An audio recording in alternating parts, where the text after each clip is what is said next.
அனைவருக்கும் வணக்கம்.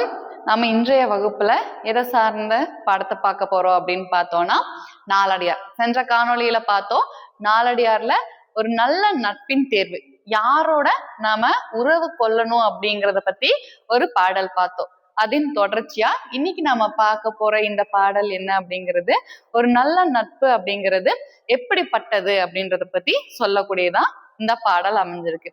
ஏன்னா இந்த நட்பு அப்படிங்கிறது இந்த காலகட்டத்துல, நீங்க கல்லூரி பயிலும் காலத்துல ரொம்ப முக்கியமானது. ஏன்னா இந்த நட்பு தான் நம்மளோட வாழ்வின் எல்லை வரை தொடரும் அப்படின்ற ஒண்ணு நமக்கு தெரியும். அப்ப நம்ம யாரோட நட்பு பாராட்டணும், யாரோட நட்பு பாராட்டக்கூடாது அப்படிங்கிறத ஆராய்ந்து நட்பு பாராட்டணும். ஒருத்தருடைய நட்பு எத்தகையது அப்படின்றத இந்த நாலடியார் இந்த 4 அடிகள்ல அழகா கொடுத்திருக்காங்க. முதல்ல இந்த பாடலை பார்க்கலாம், அடுத்து நம்ம விளக்கம் சொல்லலாம். பெருகுவது போல தோன்றி வை தீப்போல் ஒரு பொழுதும் சொல்லாதே நந்தும் அருகெல்லாம் சந்தன நீல் சோலை சாரல் மலைநாட பந்தமிலா தொடர்பு. இதுல என்ன சொல்றாங்க பாருங்க. பெருகுவது ஒருத்தருடைய நட்பு, ஏன்னா நம்ம நிறைய பேர் கூட பழகுவோம். சிலர் எப்படிப்பட்டவங்களா இருப்பாங்க அப்படின்னா, அவங்களுக்கு உண்மையான நட்பு, பற்று, பாசம் எல்லாம் இருக்காது. தங்களுடைய தேவைக்காக ஒருத்தருடைய நெருங்கி நட்பு பாராட்டுவாங்க. அத்தகைய தேவைக்காக மட்டுமே அப்படி ரொம்ப அன்பு இருக்கிறவங்கள மாதிரி உறவுகள் போல பழகி நட்பாக கூடியவங்களுடைய நட்பு எத்தகையது அப்படின்னா நிரந்தரமானது கிடையாது. அது விரைவில் அழிந்துவிடும். ஏன்னா தங்களுடைய தேவைக்காக தான் நம்ம கிட்ட நட்பா பழகுறாங்க. தங்களுடைய தேவை முடிஞ்சதுன்னா என்ன ஆயிடும், அந்த நட்பானது முறிந்து விடும். அதை விளக்கும் வகையில அழகா சொல்லியிருக்காங்க பாருங்க. பெருகுவது போல தோன்றி வை தீ போல் ஒரு பொழுதும் சொல்லாதே நந்தும். இப்ப நம்ம வைக்கோல்ல தீ பத்துனா எப்படி எரியும், பார்க்க நல்ல கபகபான்னு உயர்ந்ததா நல்லா எரியும், பார்க்கவே நல்ல ஜோதியா இருக்கும்.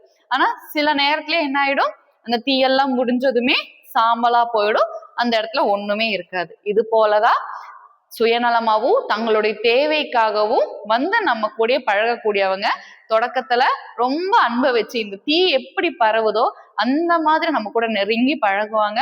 தங்களுடைய தேவை முடிஞ்சப்புறம் இந்த தீ எப்படி அணைந்து போகுதோ அதே மாதிரி நமக்கு இடையிலான நட்பு அப்படிங்கிறது முறிஞ்சு போடும். இது நிரந்தரம் இல்லாத ஒரு நட்பை பத்தி நாளடியார் சொல்லியிருக்காங்க. இதே ஒரு நல்ல நண்பனை தேர்ந்தெடுப்பது, ஒரு நல்ல நட்பு அப்படிங்கிறது எதை போல அப்படிங்கிறதுக்கு இங்க ஒரு உதாரணம் சொல்றாங்க பாருங்க. அருகெல்லாம் சந்தன நீர் சோலை சாரல் மலைநாட பந்தமிலால தொடர்பு. இப்ப சந்தன மரம் அப்படிங்கிறது எப்படி வளரும், எடுத்ததுமே சீக்கிரமா வளரக்கூடிய ஒரு செடி கிடையாது, மர வகை கிடையாது. சந்தன மரம் வளர்வதற்கு வெகு நாட்கள் எடுக்கும், ரொம்ப மெதுவா வளரக்கூடியது. அப்ப மெதுவா வளர்ந்து வந்தாலும் அதோடைய மனம் எப்படிப்பட்டதா இருக்கும்னா, அந்த மரத்துக்கு மட்டும் இல்லாம தன்னை சூழ்ந்து இருக்கக்கூடிய அந்த காடுகளுக்கே நறுமணத்தை கொடுக்கக்கூடியதா இந்த சந்தன மரம் இருக்கும். அந்த மரத்தை வெட்டுனா கூட அந்த மரத்துண்டுகள்ல அந்த சந்தன மனமே வீசும். அதே போலதான் நல்லோருடைய நட்பு. ஒருத்தர் எந்த சுயநலமும் இல்லாம ஒரு உண்மையான அன்போட நம்ம கிட்ட பழகுவாங்க அப்படின்னா உடனே பழக மாட்டாங்க. மெதுவா நம்ம கூட பழகி நம்மளை புரிஞ்சு நம்ம கூட ஒரு உண்மையான நட்பா இருப்பாங்க.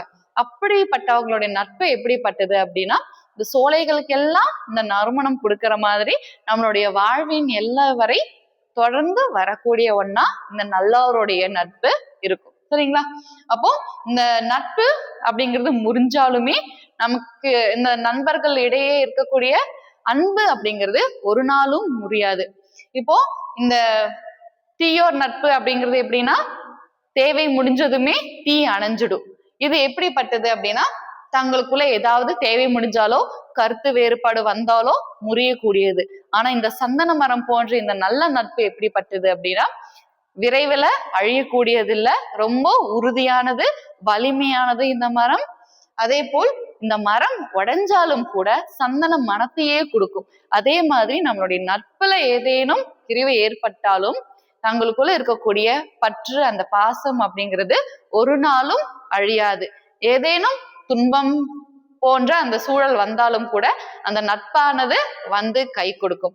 அப்போ நம்ம நண்பர்களை தேர்ந்தெடுப்பதில் ரொம்ப கவனமாக இருக்க வேண்டும் அப்படின்றத அழகா இந்த நாலடியார் பாடல் நமக்கு சொல்லுது. சரிங்களா? அப்போ நம்ம ஒருத்தருடைய குணத்தை அறிஞ்சு தெரிஞ்சு அவர்களுடைய நட்பை பாராட்டணும் அப்படின்னா நம்மளுடைய வாழ்க்கை ஒரு நல்ல வாழ்க்கையா இருக்கும். அது இல்லாம சுயநலம் மிக்கவர்களை பத்தி புரிஞ்சுக்காம நான் ஒருத்தர்கிட்ட நட்பு கொண்டோம் அப்படின்னா நம்மளோட வாழ்க்கை என்ன ஆகும் அப்படின்னா தீ அணைவது போல அணைஞ்சிரும். அப்ப இந்த கல்லூரி பருவத்துல நட்பு நம்ம சரியா ஆராய்ஞ்சு ஒருத்தரோட பழகணும் அப்படிங்கிறத நமக்கு அழகா சொல்லியிருக்காங்க இந்த பாடல்ல. சரி, அடுத்தடுத்த காணொளியில நாம வேறொரு பாடல்களோட பார்க்கலாம்.